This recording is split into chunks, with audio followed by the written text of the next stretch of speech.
And we go now to Salt Lake City, where former Republican presidential nominee Mitt Romney is standing by. Governor, thank you so much for joining us. This is the third American now that we've seen executed.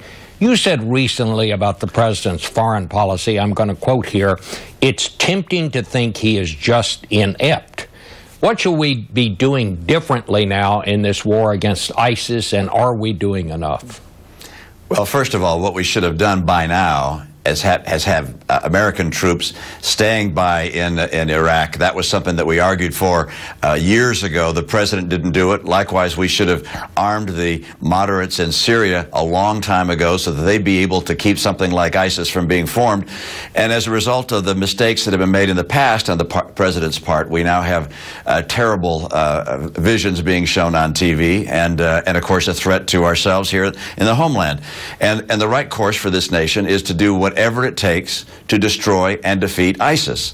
And of course, it's appropriate for us to provide support to the Iraqi military and intelligence. That we should have been doing a long time ago.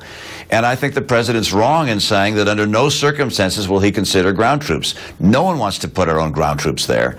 But if you're going to defeat something, you don't tell the enemy exactly what you plan on doing or what you won't do. You say, we're going to defeat you regardless of the consequence. So what you're saying, Governor, is that if it comes to it, that we may have to send American fighting forces, not just advisors, but American fighting forces on the ground back into Iraq and perhaps even into Syria? Well, no one wants that.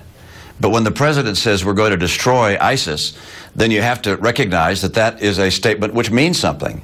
And it doesn't mean something if you say, well, we'll destroy it unless or only in the following ways. You say instead we're going to do whatever it takes to destroy ISIS, and that's something the president is ultimately going to have to make a decision on. I hope that we're able to see ISIS destroyed with troops from Iraq and with troops from other neighboring nations.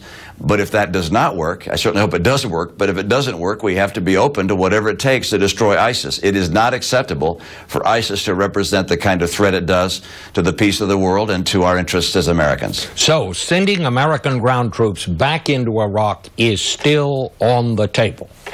Well, no one wants to call it on the table, I don't think. I just don't think you take things off the table. I don't think you say that we're going to destroy ISIS. When the president says, for instance, that ISIS is a cancer and it must be eliminated, he's right.